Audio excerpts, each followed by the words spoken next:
Hi everyone, Joshua Hanlon here, and today I'm at the Historic Ships in Baltimore. I'm joined by Brian, and behind us is the Lightship. And this is a really unique vessel, not something that you typically see in a lot of historic ships, so tell us about how this would have been used. Sure, so I'm basically we're looking at a floating lighthouse, essentially. A lightship is nothing but a floating lighthouse.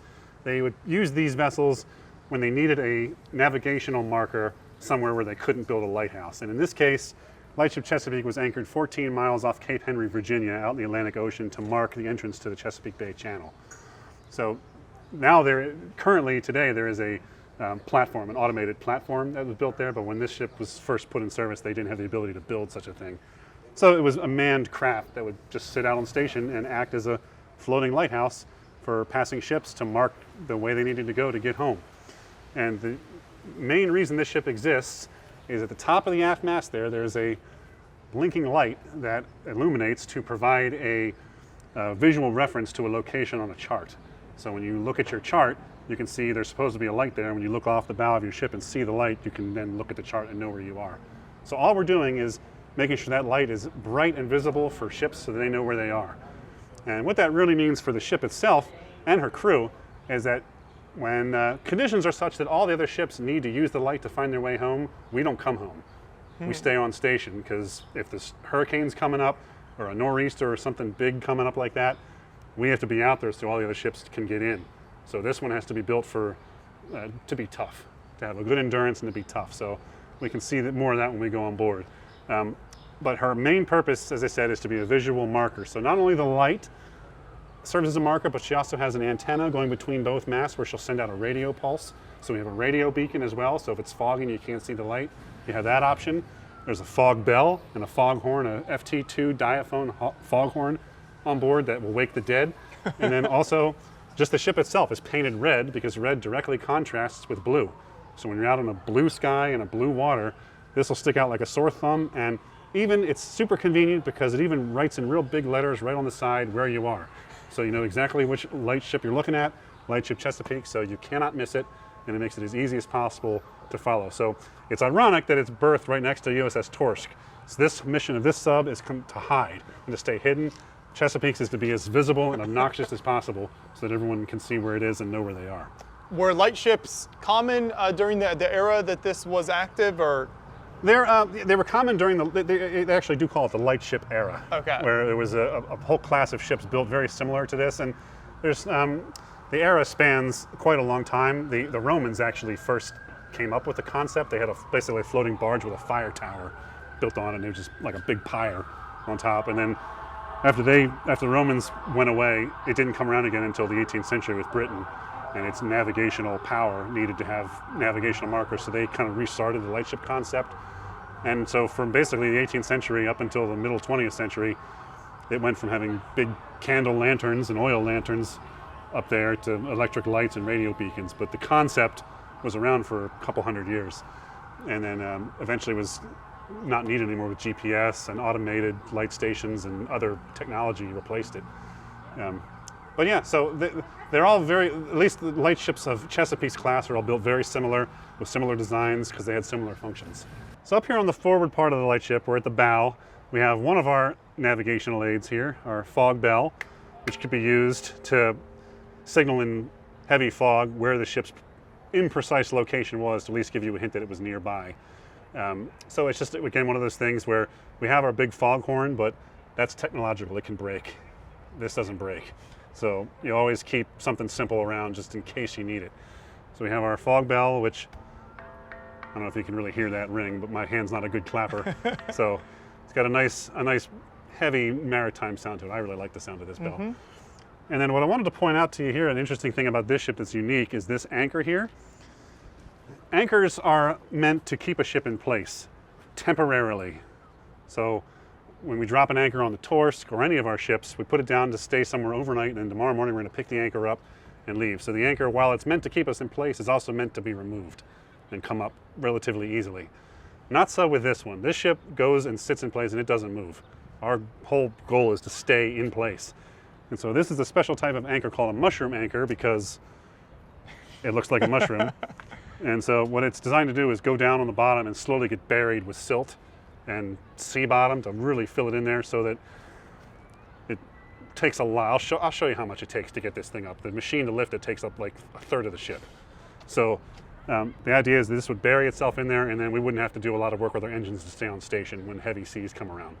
So it's kind of a unique thing that you don't see on a lot of big ships, but mostly on a special purpose ship like this one.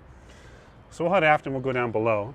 So how long would the ship stay out in one place then before coming back? So the ship stays out until it really needs servicing. So it could be months at a time. The crew typically stay on for 30 days because there's only 16 of them on here, sitting out here with a blinking light to babysit, and that's it. You'll go crazy. So 30 days they go ashore, and they have 30 days of shore leave, and then they switch out with the crew and they just rotate that way. That was typically the way it was done. So, but the ship itself, when it needs to come in, it would be replaced temporarily by a relief ship. So a ship that has relief painted on the side would go out and sit in its place until this one had its servicing, which, you know, again, like every couple of years or so, you at least want to do a hull scraping and hull maintenance and stuff. So, but yeah, and then resupply and things with refuel will all be done on station. So she didn't really need to leave very often. So just interesting thing to point out back here real quick is just like all the other ships in our fleet, this one is meant to be a little home away from home, and so we have redundancies and we have technology to help us, but we also have the basics here. So for example, we have our helm up forward to help steer the ship and control the rudder. But if we need to, if something happens to the helm and it breaks down, the rudder post is right here. So this is a post that goes straight through to the bottom of the ship where the rudder is. And if I need to turn the ship without the helm, we have this big ratchet thing. It becomes a temporary tiller. I can slip right on top of there and rig up a couple of lines on it, and then we can stand back here and steer the ship just like that manually if we need to. So it's one of those things that you have it if you need it, but hopefully you won't need it. And then we have our gasoline barrel here. Gasoline on ships is usually stowed like this because if there was a fire to break out here on deck, you don't want to then have to come over here and be like, let me grab this really high explosive barrel of stuff, and you want to be able to just come up and go with your knife, cut, and off it goes. Because gasoline floats, so we can pick this up later once the fire is put under control. So gasoline is always stowed in a way to get it off quickly if we need to.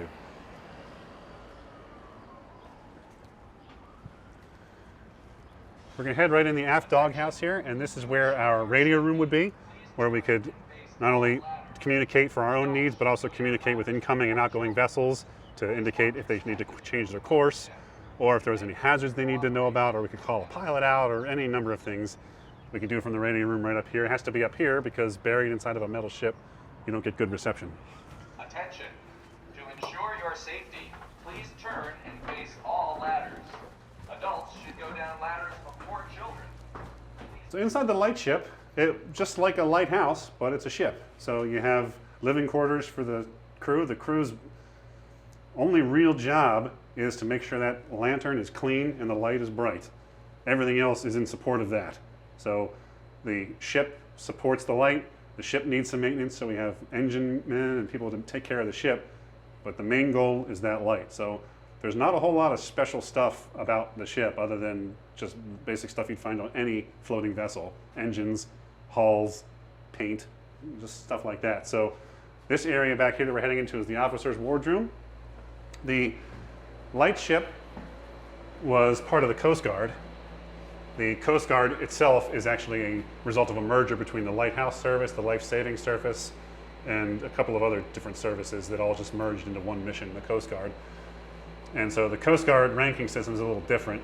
Pretty much all these guys are all enlisted, but they're like the chiefs, and so they're the most senior people on board. So just like on any ship, the senior-most people or the leaders are always kept isolated. So the chief engineman, first class, the chief bosun, and then bosun's mate, they're all back here in the wardroom where they would take their meals separately. We do have a master. The lightship commanding officer is a master.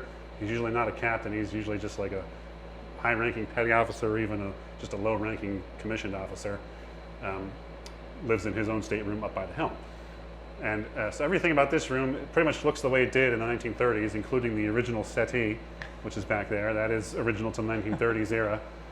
So it's got some luxury built in, a little bit more room because we're not as, our mission is not so critical out here in terms of needing special stuff. So we tend to be a little more generous with the luxury and things. So it's pretty nice. I say that, and then in the same breath, just above the officer's table there is the rudder quadrant with the grease tray so that you don't get grease dripped all over your food.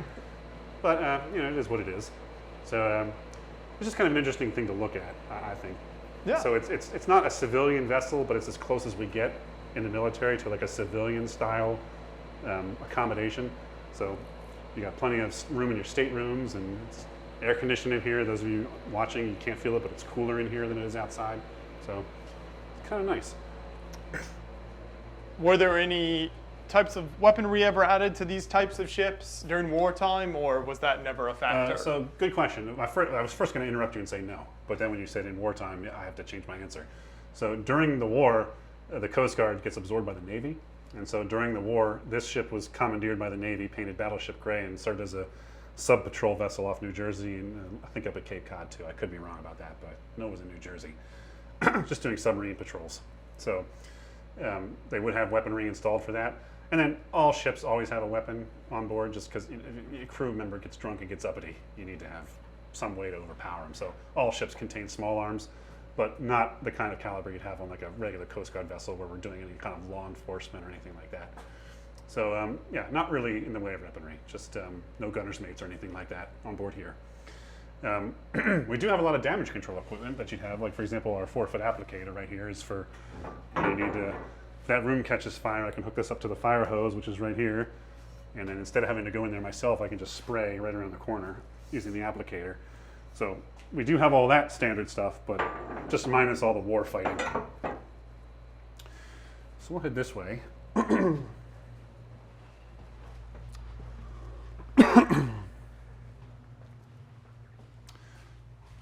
is closed.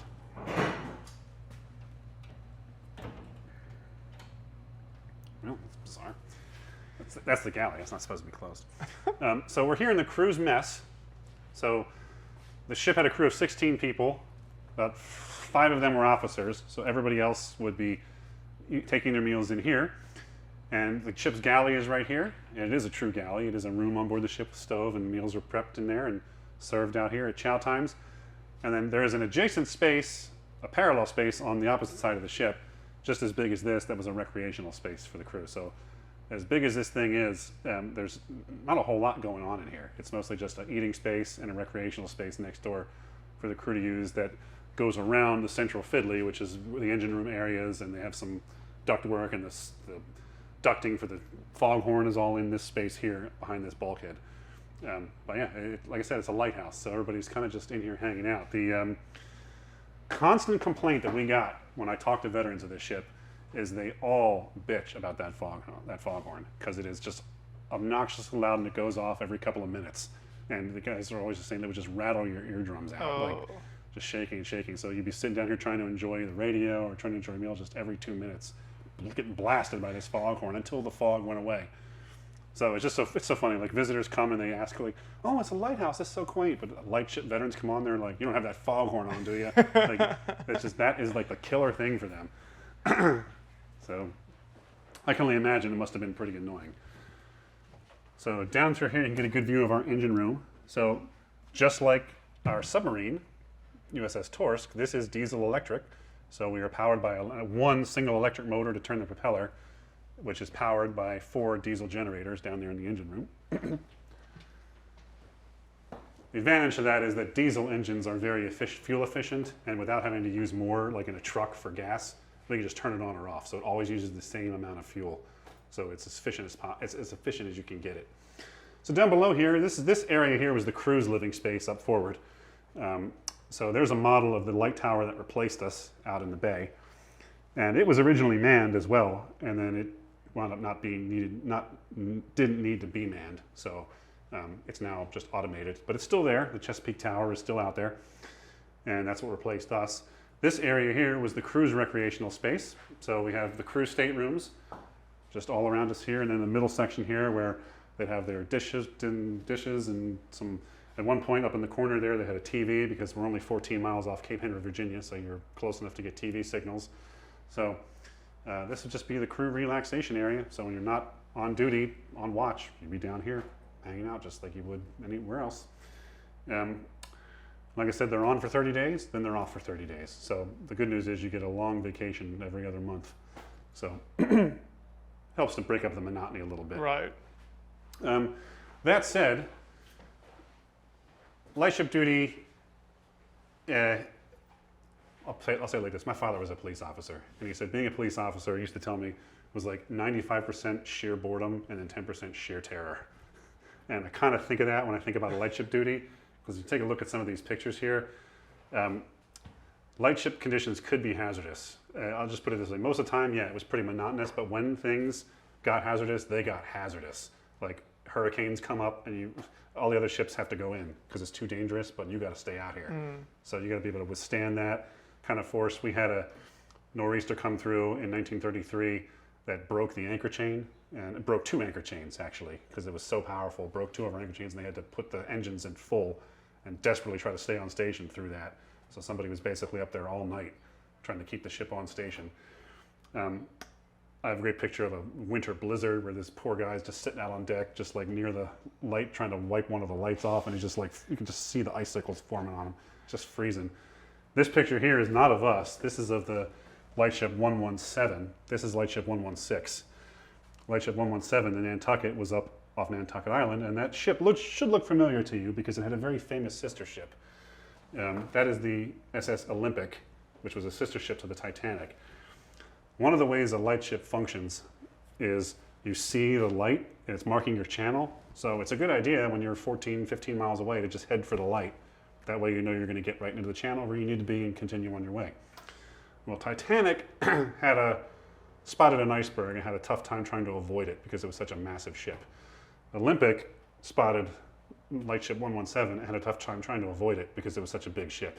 And you can see from the picture, Lightship 117 got split right in half.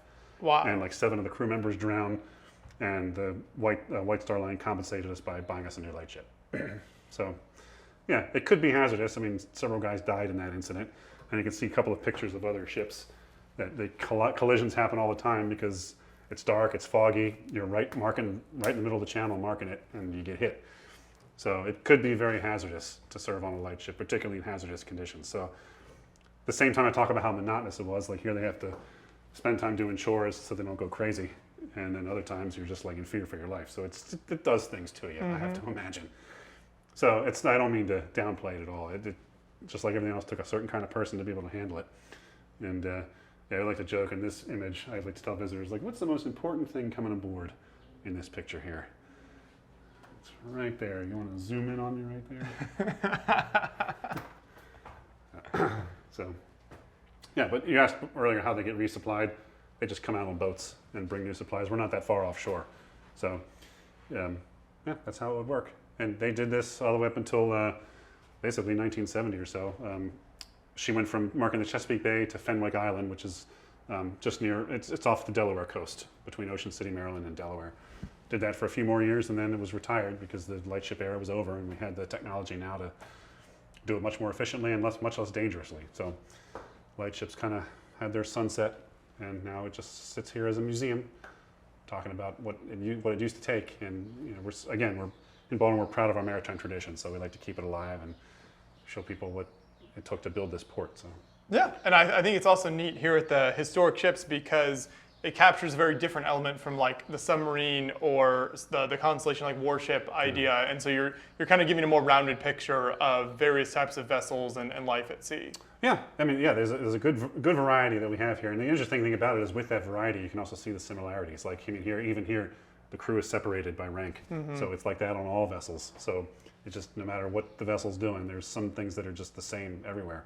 So in some ways, every sailor can relate to every other sailor because they've kind of experienced a lot of the same basic things. So it's a sailor's life, as it will. So, one other thing I forgot to point out, I mentioned earlier, that bad boy is what we need in order to weigh the anchor.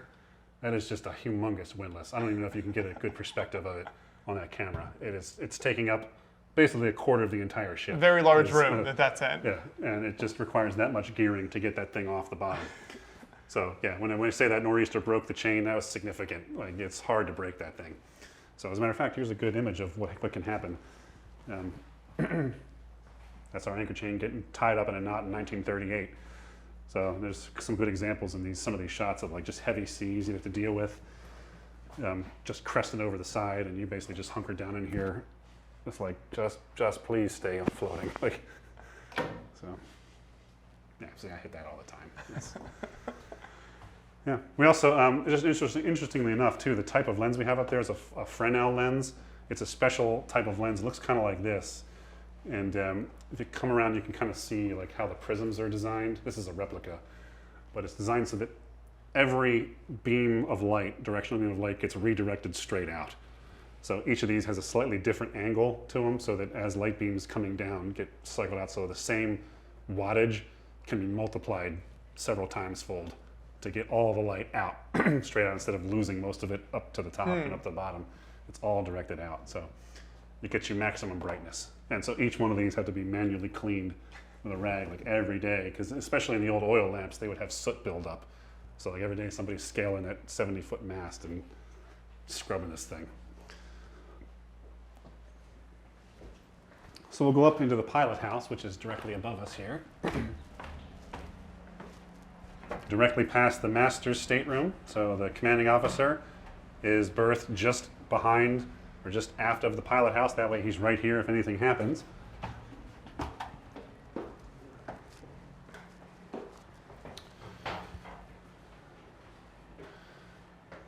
And here she is, the pilot house, which, considering how little we have to move this ship, I don't know why that helm is so big, but it is big, and probably to just give you some mechanical advantage of trying to keep on station when weather gets rough. It just looks cooler that way. Yeah, I mean, it certainly fills the space nicely. So, you know, up here, our priorities are not observation or navigation or anything like that. We're just trying to stay where we are. So once we're there and we're anchored, we're good. So a view is not perfect. You know, we don't have a huge view. We don't need to. We don't really need to worry about that so much. What we really need to worry about is being watertight and to be able to withstand all the kinds of weather. And windows are a vulnerable spot on any ship because it's glass. So the right sea pressure, the right stress will crack the glass and you're done. So we have our motor order telegraph here, so we can make speed change orders. Here's your binnacle, all the standard stuff you'd find on a navigation bridge on any vessel. Surface radar is over there, radio for communications, and then up here is your whistle. And then we have a really advanced communication device to communicate with the flying bridge. It's your speaking tube. It's basically a pipe that goes up there and you just yell into it. And it's just like I said earlier, the electronic wires can all go wrong. This doesn't break. So this is just something you have on here because no matter what happens, this will work. So we can always talk to the bridge that way. And yeah, this will mostly just be up there making sure no one's coming at us, no one's coming too close, and we're helping to maybe guide other ships and to keep ourselves right where we're supposed to be. So up here on the flying bridge, we get a good view of our surrounding area. Your visibility at sea level is about 8 miles before the curvature of the Earth puts everything else out of your sight. So the higher you go, the better your tangent angle and the further you can see. So our light is visible about 14 miles distant. So we have just a radius of 14 miles around our location. Everyone can see that light. And we get a slightly better vantage point being up here. We're a little higher, so maybe 9-10 miles we can see from here. So yeah, this would just be your observer, your bridge watch. We'll be up here just making sure everything's going okay and there's no problems we got to worry about, like incoming weather or anything like that. And so we have a compass repeater up here, so we can see our heading, our binnacle. And the other end of that speaking tube is right here. This one actually goes all the way down to the engine room. So if I see something coming up, I can signal the engine room right from here. And that's pretty much it. And then in the wintertime, you probably want to be standing over here next to the vent, letting all warm air out. So it's just one of those things where that's the kind of thing you learn from the veterans that come on board. And like, when I was on here and it was freezing, I'd stand right there. So it's kind of neat to talk to the people that actually served on board these things. So yeah, well, thank you for the tour of the ship here, and this is also a great way to see some of the other ships that you can visit when you're here at Historic Ships in Baltimore. So if people are wanting to come visit and check you out online, where can they find you online? Sure, so we're at www.historicships.org. We also have a Facebook page at Historic Ships, and that's where we put all of our events and things, like updates of things we have going on. And then, as you said, you can look right here, a submarine. That's one of our museum ships as well, along with USS Constellation, just to our west. And then we actually have a Coast Guard cutter to our east as well. So it's 4 ships you get when you come and visit us here in the Inner Harbor, in addition to this one. The Coast Guard is patrolling for the pirate ships that Yeah, also exactly, right. Come out here. But thank you so much for the tour You're here. welcome. Fantastic installation.